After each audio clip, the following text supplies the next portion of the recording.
112 দিন পর শিক্ষা কার্যক্রমে ফিরল ঢাকা বিশ্ববিদ্যালয়। প্রতিটি বিভাগেই ছিল ছাত্রছাত্রীদের স্বতঃস্ফূর্ত অংশগ্রহণ। শিক্ষা সুষ্ঠু পরিবেশ ঘিরে আনা ও শিক্ষাবর্ষের ক্ষতি পুষিয়ে নিতে শিক্ষক ও শিক্ষার্থীদের নির্দেশনা দিয়েছেন ঢাকা বিশ্ববিদ্যালয়ের উপাচার্য অধ্যাপক ডক্টর নিয়াজ আহমেদ খান।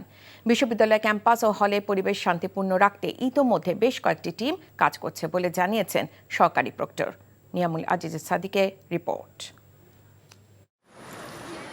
রৌদ্রোজ্জ্বল সকালে স্নিগ্ধতায় প্রাণ ফিরেছে ক্যাম্পাসেও। নতুন বাংলাদেশের স্বপ্নের পথ চলায় সকল স্থবিরতা ও জঞ্জাল ফেলে পাঠে মনোনিবেশ এখন অগ্রাধিকার শিক্ষার্থীদের। সকাল 8টা থেকে বিভিন্ন অনুষদ ও বিভাগের ক্লাস শুরু হয়েছে। বেশিরভাগ শিক্ষার্থী ক্লাসে এসেছেন। তাদের চাওয়া শিক্ষা কার্যক্রমের ক্ষতি পুষিয়ে নিয়ে প্রয়োজনীয় পদক্ষেপ নেওয়া হবে বিশ্ববিদ্যালয়ের প্রশাসন থেকে। এখানে আমরা 3 মাস প্রায় ক্লাস করতে পারি না, তো এখন যেহেতু আমাদের 3 মাস আছে সেহেতু আমাদের একটু সময়টা বাড়িয়ে দেওয়া উচিত। 4 মাসের জন্য সেমিস্টারটা শেষ করতে পারি। আমরা মনে করি যে আমরা ক্ষতিটা কাটিয়ে উঠতে পারবো, কিন্তু আসলে এই ক্ষেত্রে সকলেই সহযোগিতাপূর্ণ হতে হবে। শিক্ষা ক্ষেত্রে কোনো ঝামেলা হবে তখন অবশ্যই আমরা প্রতিবাদ করব। 2টা ক্লাস নাই একটা কোর্সের, এখন আমরা করেছি 2টা জায়গাতে 3টা ক্লাস নেব। শুক্র শনির মধ্যে একদিন একটা অনলাইনে এক্সট্রা ক্লাস নেব। কয়েকটি ক্লাস পরিদর্শন করে উপাচার্য জানিয়েছেন বিশ্ববিদ্যালয়ে শিক্ষার পরিবেশ, ক্লাসের সংখ্যা বাড়ানো এবং শিক্ষক শিক্ষার্থীদের আন্তরিক হওয়ার উপর জোর দেওয়া হয়েছে। অনেক রকম চ্যালেঞ্জ আছে, সবাই একটা কঠিন মানসিক, কোনো ক্ষেত্রে শারীরিক একটা ট্রমার মধ্যে দিয়ে আমরা এখন এই পর্যায়ে এসেছি। পেছনে ফেরার আর সুযোগ নেই। মানুষের রক্তের ঋণে আমরা এখন আবদ্ধ। এই যে কিছু ক্ষতি হয়েছে 2.5 মাস 3 মাসে, সেটা কি করে পুষিয়ে নেওয়া যায় চেষ্টা করছি। আমরা সবার সাথে কথা বলে একটা পর্যায়ে যাব।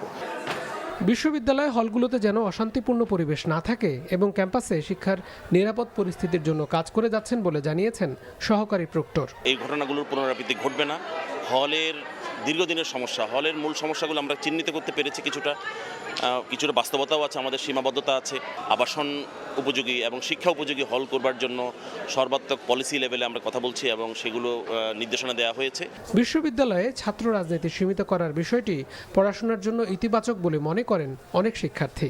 প্রোগ্রামে অ্যাটেন্ড করা লাগতো, দ্যাটস ওয়াই পড়াশোনা করার সুযোগটা হতো না এবং দেখা যেত যে প্রোগ্রামের ক্ষেত্রে ক্লাস কনসিডার করতো না। আগে রাজনীতির যে চাপ ছিল, পড়াশোনা হয়তো বিঘ্ন ঘটতো। রাজনীতি পড়াশোনা সে একসাথে মেনটেন করতে পারে। যারা রাজনীতি করবে তারাও শিক্ষা গ্রহণ করবে এবং যারা রাজনীতি করবে না তারাও শিক্ষা গ্রহণ করবে, যারা নিজেদের ফিল্ডে তারা কাজ করবে।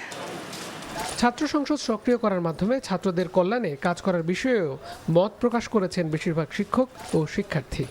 Niamul Aziz Sadik, NTV news, Dhaka.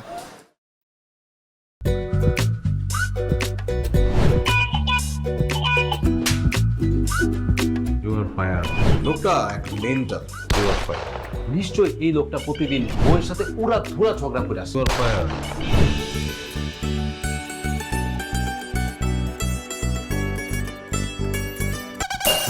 এটা কি? হ্যাঁ, এটা কি পেঁপের জুস নাকি ভাতের মার? করলা জুস আবার কেন? কালকে কেন? ডাক্তার তোমাকে 3 বেলা খেতে বলছে, আমি সেখানে 1 বেলা দিচ্ছি। 3 বেলা করে দিব? আমার অপরাধটা কি ছিল? কি অন্যায় করছিলাম আমি? এরকম চিৎকার চেঁচামেচি করলে সোজা দারোয়ানের রুমে পাঠিয়ে দিব। খুবই সুন্দর লাগছে। ওটা আমি না, ওটা প্রমা। আসসালামু আলাইকুম দুলা ভাই, কেমন আছেন? ডার্লিং আসো, তাড়াতাড়ি আসো। আমার একমাত্র শালি প্রথম বাসায় আসছে।